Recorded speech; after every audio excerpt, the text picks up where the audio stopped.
Israël, comment ça marche? Vous allez adorer comprendre Israël. Israël, comment ça marche? Sur Studio Kalita.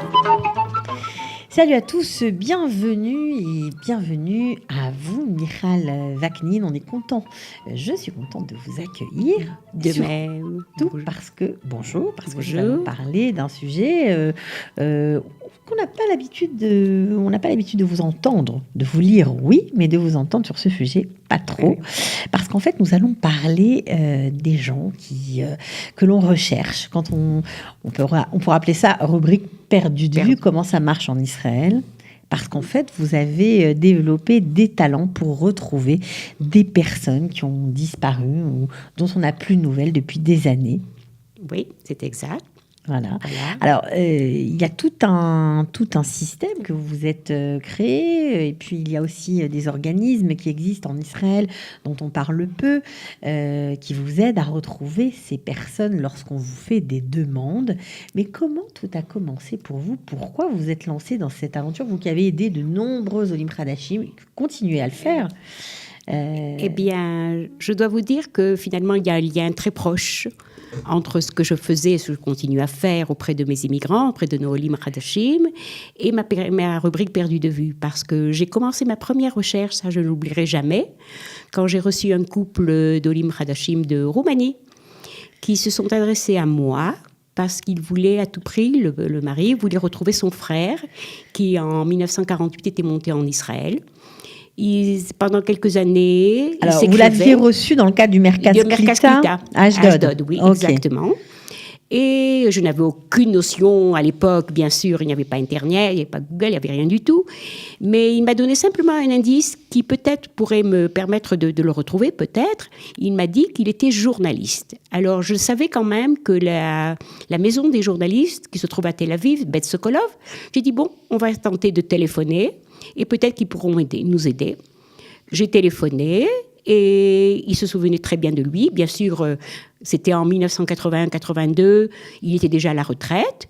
Et ils m'ont donné ses coordonnées. Et j'ai eu le plaisir de lui donner son adresse, de leur expliquer. Je leur ai expliqué comment arriver à Kiryat Carmel. Dans le temps, il habitait dans le Nord. Dans le Nord. Alors là, c'était pas facile pour un nouvel immigrant, mais j'ai bien indiqué que les autobus, comment arriver, l'heure, tout ce qu'il fallait pour ne pas qu'il se perde, parce que c'est quand même une responsabilité d'envoyer un immigrant pas la peine d'arriver en Israël si loin. Et ils se sont retrouvés, c'était un vendredi, et c'était ma première... Donc c'était la première enquête de Michal, première enquête. Et par la suite, quand j'ai eu des immigrants, ils ont tenté aussi de retrouver des familles, des amis. Alors je leur ai dit, écoutez, je peux peut-être vous les retrouver si ce sont des amis ou de la famille qui sont montés en Israël dans les années 70, 80, 90, et s'ils se trouvent dans notre ordinateur du Misrad Klita, il m'est possible de les retrouver. Sinon, ceux qui sont montés en Israël dans les années 50 et 60, ça, c'est pas mon ressort du tout. Et j'ai retrouvé, et puis ce qui s'est passé, c'est que quand je suis ressortie à la retraite, je vais continuer à le faire. Je vais continuer tout simplement parce que j'ai découvert le beau site de M. Yossi Tayeb qui s'appelle Terre d'Israël. On le salue s'il nous écoute. Voilà. Très joli site d'ailleurs. C'est grâce à toi que je me retrouve aujourd'hui ici. Voilà. Donc beaucoup d'informations sur ce site d'ailleurs, en tout genre. Oui, exactement. Alors, très varié. Qu'est-ce que vous avez trouvé sur Alors, j'ai trouvé ce site, rubrique perdu de vue. Et il y avait pas mal de personnes de France qui recherchaient des amis, de la famille, qui, pas par hasard, parce que étant donné que je suis croyante, je sais qu'il n'y a pas de hasard. Et donc c'était une petite rubrique où on postait des annonces pour retrouver des proches. Des proches, exactement. D'accord. Et ça vous a attiré? Et ça m'a beaucoup attiré, surtout que c'était des noms qui m'étaient connus, alors pourquoi pas les aider? À des noms connus, pourquoi? Parce qu'ils sont passés par moi, ils étaient immigrants aussi, ils sont venus en Israël, je les ai reçus comme immigrants. Donc lorsque vous étiez... Je travaillais au Misrad Klita, donc je les ai reçus. Ils habitaient, donc tout de suite, ça m'était très facile pour moi de les retrouver. Et très heureuse de pouvoir leur donner des informations. Et quand M. Yossi Tayeb a vu que j'étais très fidèle à ce site, que je répondais, un beau jour, il me téléphone, sans me connaître. Il me dit, écoute, je vois que tu as du succès, entre guillemets. Et si tu veux, tu peux prendre la rubrique, si tu veux être l'animé. Je lui dis, avec plaisir, pourquoi pas. Et je me suis lancée. Ça fait déjà 9 ans. bientôt pour Yom HaSukkot. Voilà. Ouais, alors, il faut quand même préciser que Michal, vous travaillez beaucoup pour retrouver des gens, vous mettez beaucoup d'énergie, mais vous faites ça bénévolement. Bien sûr. Autrement, pour moi, si c'était un travail, c'est un travail comme un autre. Je n'aurais pas tant de charme et de bonheur de le faire. Alors ça, Ouais. c'est un site francophone, le site est en français, et vous animez cette rubrique depuis 9 ans. Oui, c'est pas le site, c'est la rubrique. Dans le site du Oui, Terre d'Israël, le la site- rubrique. oui, la rubrique, mais le voilà. site de Terre Et d'Israël c'est est en français. Alors pour les gens, oui. Alors maintenant, fort de cette, on va dire, avancée, vous animez cette rubrique depuis 9 ans, vous avez dit, on va peut-être regarder du côté israélien ce qui se passe. Exactement. Et il y avait un site, justement, qui s'appelle Motke. Il y a 6 ans de ça, je le connaissais, ce site, et je me suis aperçue qu'il n'y avait pas cette rubrique perdue de vue. Alors c'est un site qui parlait de quoi? C'est un site qui, au départ, quand on parle de Motke, il a été très connu, il a été créé, Motke, pour faire des rencontres matrimoniales. D'accord. Alors, et jusqu'à présent, quand je leur dis, quand on me pose la question où tu as cette rubrique perdue de vue sur le site israélien, je leur dis Motke. Mais Motke, mais c'est un site, c'est faire des recherches matrimoniales. Je dis non, c'est au départ quand ça a été créé. D'ailleurs, ça a été créé par le professeur Shani Mordechai, qui était le directeur de le professeur de Tel HaShomer. Et c'est lui qui a créé pour permettre aux gens âgés de se retrouver, peut-être, et de se remarier. Voilà, c'est au départ. Et petit à petit, le site a grandi et il y a toutes les rubriques qui peuvent intéresser tout le monde entier. Il y a des rubriques concernant bien sûr, le jardinage, concernant un site de lifestyle, on va dire. Voilà, exactement. De vie pratique, mais aussi, vous leur avez proposé. Alors, je leur ai proposé. Rubrique. Alors, j'ai téléphoné à la responsable de ce site et je leur ai dit, écoutez, je vois votre site et puis il y a une rubrique qui, d'après moi, pourrait être très populaire dans ce site et c'est parfait parce que c'est à cet âge-là, à l'âge où on sort à la retraite, qu'on commence à rechercher et on est un peu plus libre. Penser au passé, voilà. Et ils ont trouvé ça génial. Et on m'a demandé de venir les voir. Je leur ai dit ce que je faisais sur le site francophone, sur Terre d'Israël. Et puis voilà, c'est là que j'ai débuté. Alors, vous avez traité plus de 1200 demandes. C'est énorme en hébreu. Oui. Et vous avez retrouvé combien de personnes? Environ, j'ai fait un calcul, environ dans les 70%. C'est beaucoup. C'est énorme. Oui, j'arrive pas à y croire. C'est énorme. Et j'arrive pas, vous savez quoi? Ça me prend des heures parce que quand j'ai une idée en tête, comme on dit, je ne veux pas lier, ça peut prendre 3 heures, 4 heures. Des fois, quand j'ai une recherche spéciale, c'est de fil en aiguille, d'une chose. Et brusquement, je vois l'heure. Ça fait 3 heures que je suis sur l'Internet et j'arrive pas à y croire. Mais quand j'ai un but, parce que brusquement, je ne veux pas perdre le fil de ma pensée. Vous ne lâchez pas. Je ne lâche pas. Des fois la nuit, des fois aussi la nuit porte conseil. Des fois dans la nuit, le matin quand je me lève après ma petite prière, vous avez des idées. hop, j'ai eu brusquement une idée qui est géniale, qui s'est créée dans la nuit. Et puis hop, et puis ça voilà. vous emmène sur le chemin des retrouvailles. Voilà. Alors, ce qu'il faut savoir, parce que perdu du comment ça marche en Israël, il faut savoir que évidemment, il y a des gens comme vous, bénévoles, qui cherchent, mais il y a aussi des institutions. Et je pense à Misrad à Hakirot. Alors, Voilà. Qu'est-ce que c'est que cette institution-là? Alors, le Misrad a ce bureau de recherche, c'est un bureau privé, c'est Natilav qui est responsable, et c'est un bureau très connu par le biais du programme très connu, très populaire en Israël, qui s'appelle Avudim. Ok. Et c'est ce bureau-là qui fait les recherches, qui était auprès de Avudim, toutes les recherches, c'est eux qui Donc, alors, voilà. c'est un bureau privé, c'est-à-dire qu'ils font des recherches dans le monde entier. Tout le monde peut s'adresser à eux. Oui. Bien sûr, c'est un service payant, j'imagine. Oui, bien sûr, oui. Ok. Sauf, excepté quand c'est une histoire qui est prête, qui est bonne pour le programme Avudim, la personne ne paye pas les recherches. Et l'émission de télé Avudim se rapproche de ce Misrad HaChakirot parce que ça leur permet évidemment de faire des recherches. C'est tellement compliqué, il y a tellement de pays parfois qui sont impliqués voilà, dans ces belles histoires de famille. Ok, alors ça c'est une possibilité, tout le monde peut s'adresser à eux bien sûr, mais il y a aussi pour ceux qui sont là depuis longtemps ou qui cherchent des personnes qui sont très âgées ou qui étaient là à la création du pays, il y a les archives sionistes. Alors, c'est quoi les archives sionistes? Les archives sionistes, c'est le service qui regroupe toutes pratiquement toute l'histoire d'Israël. Tous les documents concernant de l'Empire ottoman, du mandat britannique, et jusqu'à ce jour, enfin, mais c'est surtout les archives, jusqu'à la création, jusqu'en 1948, c'est surtout, on se sert de ce service pour toutes les recherches concernant, avant la création de l'État d'Israël. Alors, Voilà. ils ont aussi, bien sûr, une page Facebook. Ça s'appelle comment ? Ça s'appelle Arion Azioni 2014, ça s'appelle. Voilà, c'est le titre du groupe. Et ils ont des gens qui travaillent pour rechercher, donc on peut poster, ils nous répondent. On peut, oui, c'est possible, mais c'est en hébreu. Oui, bien sûr. Oui, c'est en hébreu. Voilà. Donc ça fait quand même des outils de recherche. Et il y a énormément d'outils. Tous les jours, je découvre des outils. Je n'ai pas une recette. Quand on me dit quelle est ta recette, il n'y a aucune recette. Parce que moi-même, tous les jours, je découvre. Il y a aussi les sites généalogiques. Il y a le site MyHeritage et le site Génie, qui me servent d'outils, c'est de base aussi. Et en fonction quand ce sont des gens que je dois rechercher, francophones, d'origine marocaine, il y a pas mal de sites d'Afina, d'Afna, tous ces sites marocains. Là, il y a des écoles, là, je fais beaucoup, ça me sert aussi beaucoup pour retrouver. Alors, on va revenir, bien sûr, on va parler des photos qui sont juste derrière nous. On va commencer par celle-ci, cette photo, célèbre. Je pense que tout le monde va la reconnaître parce que je l'ai postée tout de suite après. Alors, je ne sais pas si on la voit à l'écran. Voilà. Je ne suis pas certaine qu'on la voit à l'image. Peut-être que le technicien peut faire quelque chose. Voilà, on parle de la photo. On va voir. Ah ben voilà, on la voit. C'est la photo qui est juste en coin.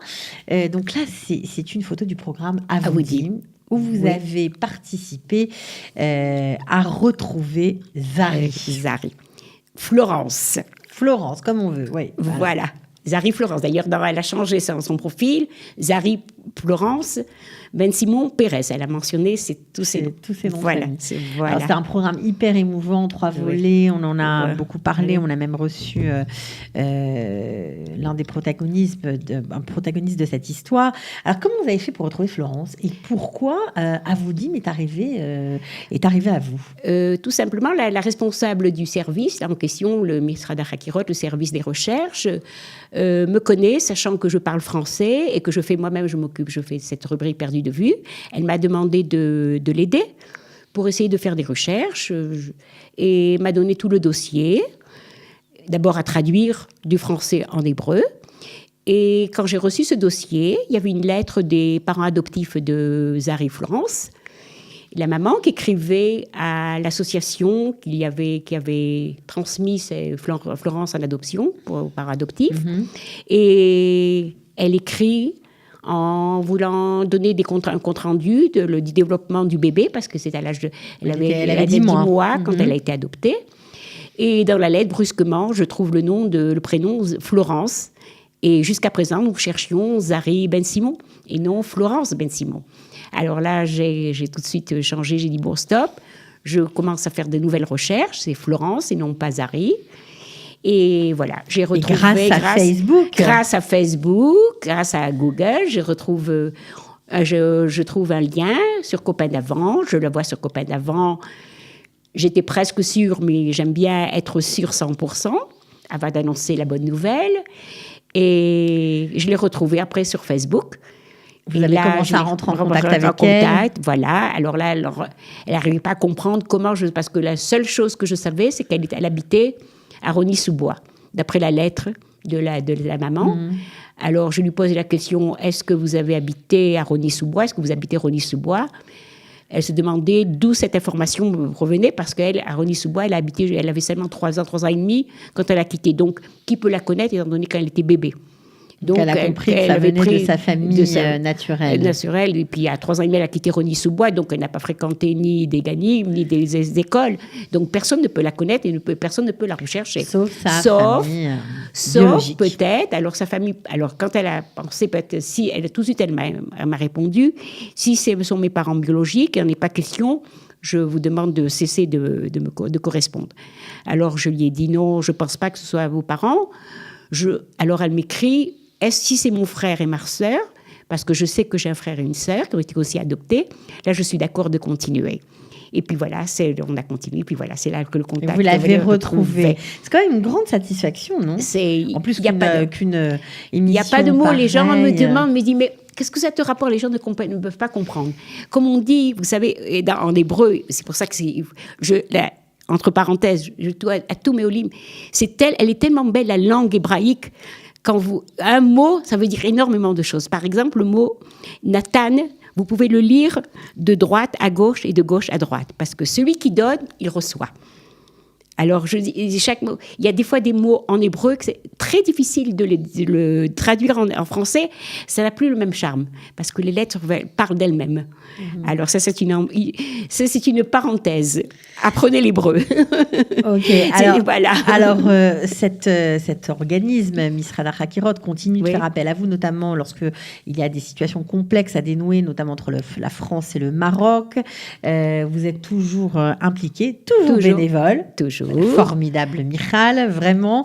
Et puis une autre photo qui est derrière nous. Alors là, c'est parti d'un post, une bouteille à la mer, lancée par une Française sur Facebook. Voilà. Et il n'y a pas très longtemps de ça, c'était juste pour Pessah. Donc c'est la photo qui est juste derrière moi. La photo qui m'a attirée, et j'ai lu son histoire.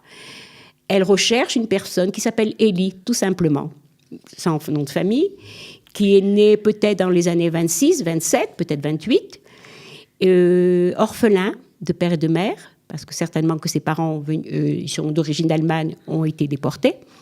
Et on a réussi à le sauver. Et il avait 16 ans, 17 ans. Il s'est retrouvé dans un camp pour jeunes qui était prêt, qui avait été sauvé justement de la Shoah. Pour partir en Israël. Alors, l'Archara, comme on appelle. Ok, voilà. Alors cette Française qui a jeté cette bouteille à la mer se trouve être la petite fille donc d'une femme qui à l'époque était amoureuse de ce jeune homme. Qui se trouvait dans ce Mahané, dans le même camp. Et voilà, c'était le premier amour.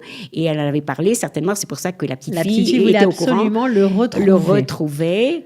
Et parce qu'elle connaissait son histoire, la grand-mère certainement leur avait raconté. Voilà. Et ça, là, je peux vous dire, là, tout de suite, j'ai fait appel aux archives sionistes parce que n'ayant que le prénom, c'était impossible de le retrouver. Un peu compliqué. Et ils vous ont tout de suite répondu? On m'a répondu. Ils ont retrouvé toute la liste de toutes les personnes qui se trouvaient dans ce camp, dans ce Mahané. Donc, ils ont choisi, il y avait 5-6 personnes du nom Élie qui se trouvaient dans ce camp. Et d'après le profil, on a retrouvé le fameux Élie qui était recherché.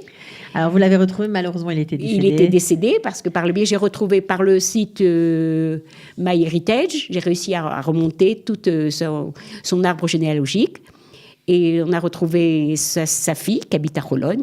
Donc en fait, on comprend que dans ce travail de recherche, il y a plusieurs outils qui doivent intervenir en fait. Énormément. Et aussi, c'est, comme on dit en hébreu, l'archov michutz la kufsa. Ouais, c'est ça. Ne pas avoir les oreillères, il faut savoir un éventail et savoir sauter d'une chose à une autre. Voilà. Et ne pas être une chose pour pouvoir retrouver les gens. Et on a retrouvé son frère, plus jeune que lui, âgé de 3 ans, qui habite Paris. Il connaissait cette histoire ou pas? Il connaissait un petit peu, mais pas tellement. Et il y a eu la rencontre entre la petite fille et le frère à Paris. Ils se sont retrouvés, ils se sont régalés pendant des heures. Drôlement émouvant. Et très émouvant. Elle m'a envoyé des photos, mais on ne les a pas exposées parce que le frère n'est pas Facebook, il ne voulait pas se faire remarquer. Alors on les garde, des photos, des belles photos. On les garde. Voilà. Forcément, donc vous donnez de la joie en retrouvant ces personnes. Et vous avez continué. Alors là, c'est aussi une histoire touchante d'une famille que vous avez... en fait, une famille recomposée, on va dire. C'est la dame en rouge qui est juste derrière vous. Alors là, il faut peut-être vous pousser un petit peu qu'on puisse la voir. Voilà. Voilà, exactement. On la voit là, la dame en rouge. Donc en fait, vous l'avez retrouvée alors qu'elle était dans une maison de retraite et que tout le monde pensait qu'elle avait été déportée. Voilà. Et c'est l'oncle. C'est-à-dire, c'est pas l'oncle, c'est-à-dire si on peut dire, son beau-frère. Non, ok, son beau-frère. Oui. Voilà, parce que le frère de ce monsieur-là était déporté, était marié à cette dame-là. Et étant donné qu'il était déporté, tout le monde a pensé qu'elle aussi était déportée. Elle avait disparu. Et cette personne-là, continuant en faisant des recherches pour d'autres personnes, a retrouvé dans le site Yad Vashem un témoignage parlant d'elle. Et attestant qu'elle était vivante. C'est pas parlant d'elle, c'est elle qui a déposé un témoignage sur son mari qui avait été déporté. Alors quand il a vu ce témoignage, en parlant de Lertmann Albert, son premier mari, c'est pas possible. Elle est vivante. Ouais, donc c'était la folie. Alors tout de suite, il s'est adressé à notre rubrique Perdu de vue sur Motke. Et j'ai commencé à faire des recherches. Vous l'avez trouvé. On a retrouvé des traces. D'abord, j'ai retrouvé que son mari, dans les années 80, parce que ne sachant pas où ils habitaient, on n'avait aucune base, rien du tout, comment les rechercher. Dans MyHéritage, j'ai retrouvé son arbre généalogique. Donc, j'ai retrouvé son mari. Et j'ai vu que son mari était décédé dans les années 80. Son deuxième mari. Son second mari. Son deuxième mari. Et oui, son second mari, puisque le premier avait été déporté.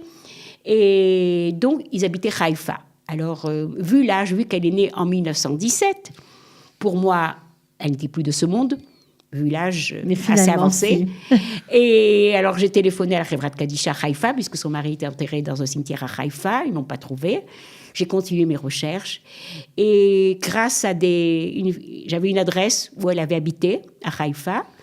J'ai téléphoné, il n'y avait pas de réponse. J'ai réussi à trouver une famille qui habite dans le même immeuble, qui m'ont donné quand même des renseignements et qui me disent, oui, il y a 8-9 ans, elle est passée dans une maison de retraite à Haïfa. Et vous l'avez retrouvée. Et je l'ai retrouvée.